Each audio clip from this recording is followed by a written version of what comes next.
the Novi Yirmiyahu, and then the Shabbos before Tisha B'Av is the Haftorah of the Novi Yeshayahu, Chazon, and that's why it's called Shabbat Chazon.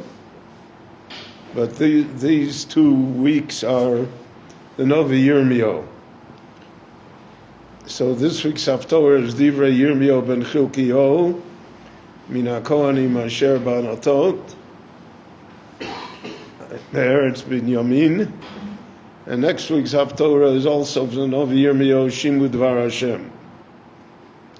The Novi Yirmiyahu is characterized as the Novi of the Churban, which is true because he was alive and he witnessed it. But the Novi has far greater facets of personality and of Nevuah than just that Churban. He's the Novi of Churban because he's the author of Megillas Eicha. Now, Megillas Eicha was not written at one time. One chapter of it was written when the Melech Tzidkiyahu was on the throne, and the Novi came to warn him that unless the Jewish people mended their ways and he would be the leader of it, the Churban, the destruction of the temple and the loss of Jewish sovereignty was inevitable. The king did not want to hear that. So he took the chapter, he took the scroll that Yirmiyahu had written and he threw it into the fire. And he burned it. And that was symbolic of the fact that the Beis HaMikdash itself would be burned. He also wrote a kina about Melech Yoshiyahu. Yoshiyahu was a Melech of Yehuda, he was the father of Tzidkiyahu. And he was, the brother, I'm sorry. And he was a very righteous king. We read about it in one of the Haftorahs for Pesach, that he made the Pesach, that there never was a Pesach like that before him. He was Mazir, the people, the Tshuva, and only says, Rak habomos lo shovel. He could not eliminate the bomos, the private altars that everybody had in their backyard, that he was unable to do. But otherwise, he did great things. However, he made one fatal error, is that he went together with the king of Yisrael to fight the war against Aram, and he was killed in the war. Yoshiyahu was killed. It says that the archers of the enemy singled him out, and they simply assassinated him. They shot him. So the Novi Yirmiyahu wrote a kina about it. We have, it says, Vayikonein Yirmiyahu al Yoshiyahu. It's one of the kinos that we have. But that was the kina of Eicha Yuam. How could it be that what was Zahav, that was pure gold, someone that was so wonderful, such a great king, such a great tzaddik, should be brought low? And he fell because of the sins of the generation. But there's a whole idea in that, I won't discuss it now, but just a general idea is that many times individuals are somehow not judged individually, but they're judged by the generation that they live in, for good or for better. And therefore, things may happen to righteous people because they live in a wicked generation. How that squares with all of the ideas of fairness that we attribute naturally to heaven. So that's a whole discussion in all of the Meforshim. I won't go into that now, but Yoshiyahu is a victim of the fact that He was the king in that generation, and he couldn't turn it around completely. And therefore, and he made the mistake of going with the evil king of the northern 10 tribes, and he was therefore killed in the war. So Yirmiyahu, so we have two of the 5 chapters of Eicha that were written before. And the third chapter, the one in the middle, the third one, that is unlike any of the other ones, Ani HaGever, which refers to really the autobiography of Yirmiyahu himself. That Yirmiyahu attempted to save the Jewish people, and that he was unsuccessful, and that he was arrested by the king for being subversive to the government, and he was put in the prison here in Yerushalayim in the Chatzer HaMatara, and that he was vilified as a pessimist, someone that broke the morale of the people, when he really was the only one that was telling them the truth. The other prophets, the false prophets, there was a prophet there, Hananiah ben Ezer, and he took horns and he said, "Bohem tenagach et Aram," you'll take these horns and you'll be able to gore Aram and win. People like to hear that. People like to hear of their power, and they don't want to hear of their weakness. It's our nature is such. We don't want to, if God forbid terrible things happen, so we want to say it'll blow over somehow. It won't really happen. And that's our nature. That's built into human beings. But unfortunately, in history, we see that that's not true. I mean, the Jews in Germany initially thought that Hitler would blow over too.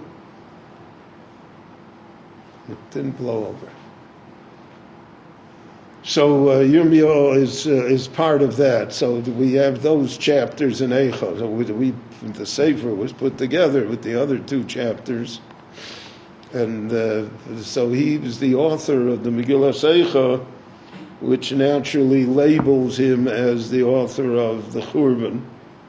And we know that even in English, if you want to say a sad report, a sad commentary, a pessimistic commentary, so they call it a Jeremiah, named after the Novi Yirmiyahu. But the Novi Yirmiyahu also appears to us in exalted, optimistic prophecies about the redemption of the Jewish people. Am Sridei Chorev, Motzachein Bamidbar, Am Sridei Chorev, Olach Largio Yisrael, the Haftorah that we read on Rosh Hashanah from the Novi Yirmiyahu, which describes the greatness of the Jewish people. So the Gemara says that all the Nevi'im had, so to speak, positive and negative elements in their Nevuah. The Nevuah is true. So there are positive things that were true, and there were negative things that also were true that came about. And the Novi Yirmiyahu represents all of that. Now, he had a disciple, Baruch ben Neriah, who is mentioned in Tanakh as his secretary, his scribe. In essence, that somehow Yirmiyahu dictated the book and Baruch wrote it. Baruch ben Neriah reappears as the Rebbe of Ezra HaSofer. Baruch went into exile in Bavel. but he was separated from Yirmiyahu because Yirmiyahu went into exile in Mitzrayim in Egypt. So after the destruction of the temple in Jerusalem, so about 90% of the exiles, Nebuchadnezzar sent them to Bavel. Al Naros Bavel Shom Yoshavnu Gam Achinu B'Zochreinu Es Tzion. About 10% escaped to Egypt. And Yirmiyahu went to Egypt to try and save the 10%, to hold them Jewish and try and bring them back.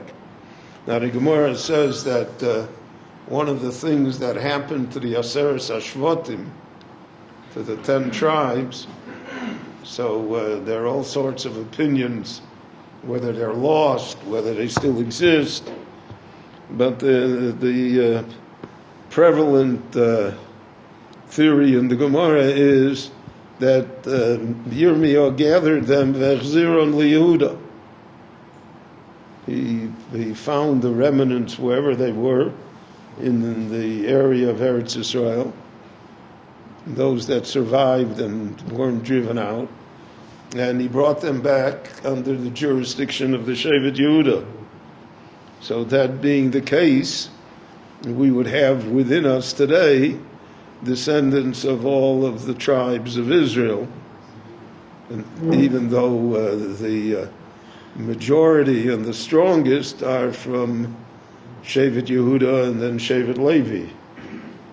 But there are people from the other tribes as well, because of the efforts of Yirmiyahu Hanavi to restore them and bring them back to the fold of the Jewish people. So he tried to do that in Mitzrayim as well.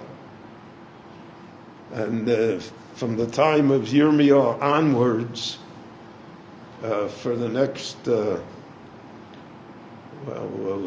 maybe close to 2,700 years, till really 1967, there was a substantial Jewish community in Egypt. Many times a very influential Jewish community. The Rambam himself lived in Fustad in Cairo. There was a great Jewish community in Alexandria in the time of the Abaye Sheni. And in our time, Rav Ovadia came from Egypt. Others came from Egypt. So that was all the work of the Navi Yirmiyahu. So he takes on many different forms and descriptions. It's not just the Navi of doom and of gloom. He's the Navi. And the Navi, that's the bracha that we say, Asher bochar b'neviim tovim. Because there are Nevi'im like Bilam that are not tovim. But the Navi represents always the height of morality and of Tov and of Emes.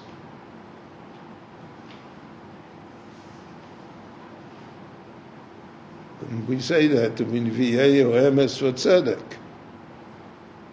The Nevi'im are prophets of truth and of righteousness that are beyond reproach. So these coming two Shabbatot, we will hear from the Navi Yirmiyahu, and then eventually we'll hear from Yeshayahu. We'll hear from Yeshayahu 8 Shabbatot in a row. The first one is Shabbat Chazon, which is still part of the Gimel de Pur and Ita, but then there's the Shiva de Nechemta, the 7 Haftorahs of comfort after Tisha B'Av, all written by the same person, all coming from the Navi Yeshayahu. And that represents again the totality of Nevuah and the fact that it applies in all times, in all circumstances. And the Nevi'im speak to us today. It's not just what they said to them, it's what they say to us. And therefore we should listen and appreciate what the message is.